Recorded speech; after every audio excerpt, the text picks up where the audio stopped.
And since we are talking about farmer suicides, who better to give us a sense of the issue than someone who spent a lifetime covering it? Max SSA award winner and senior journalist P. Sainath joins me. Appreciate your joining us, Sainath. It almost seems like every year we come once a year to talk about farm suicides. The latest reason being the Maharashtra Assembly, the government of Maharashtra admitting that 767 farmer suicides took place in the first 3 months of the year in just the Vidarbha region.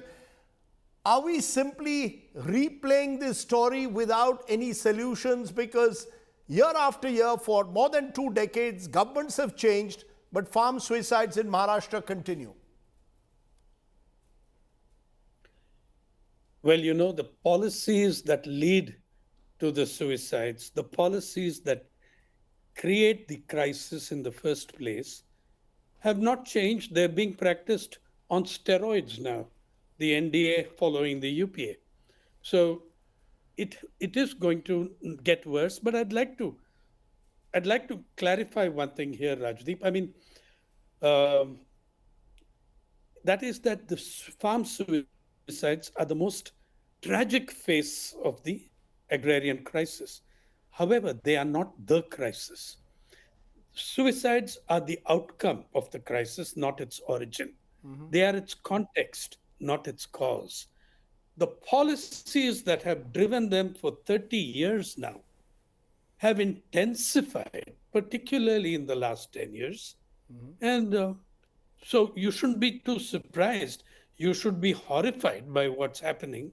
Can you be a little bit more specific, Sainath, when you said the UPA's policies have now been taken forward by the NDA on steroids?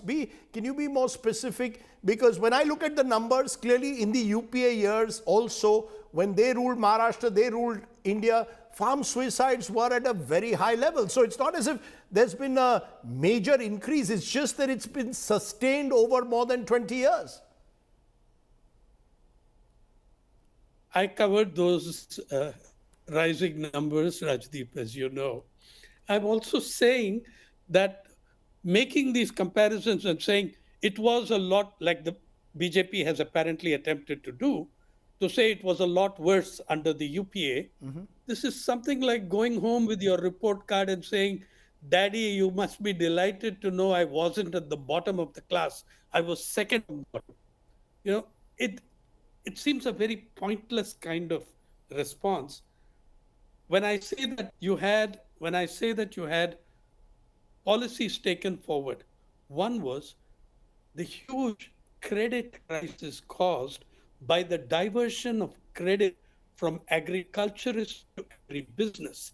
In your home state of Maharashtra, Rajdeep, the NABARD plan, NABARD potential linked credit plan for agriculture and rural development, 53% of it, Rajdeep, goes to Mumbai city. Where are the farmers in Mumbai city? There are no farmers or contract farmers. There are farmers of contracts. That's what Mumbai city has. So if it's not going to, with the bulk of agricultural credit going to non-farmers. You are telling me that 53% of NABARD loans meant for agriculture are going to so-called farmers in and around Mumbai. Am I correct? That's right, but it's not NABARD loans. NABARD creates a potential linked credit plan for states. And all the banks tend to follow exactly that pattern laid out. And not only are they being 53% or over 50% being disbursed in Mumbai, Rajdeep, they're being disbursed in urban and metro branches. You know, metro branch would be Malabar Hill, or I don't know when you last met a small farmer in Malabar Hill, or Cuff Parade, Bandra. These are metro branches, and huge sums of money. They are going to agribusiness, and the NABARD does not deny that there is this disbursal in Mumbai. They don't disperse, they don't contest that. They've even defended it. Sainath, many of the problems have been well identified for the crisis of agriculture.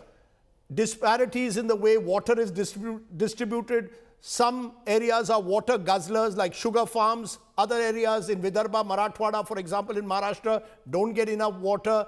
There is the high costs of seeds, of fertilizers, and of course now there is climate change. So there's a sense that the problems have been well documented. The solutions seem not to be found. Is there a silver bullet out there, something that would ensure that the number of farm suicides are gradually reduced over time?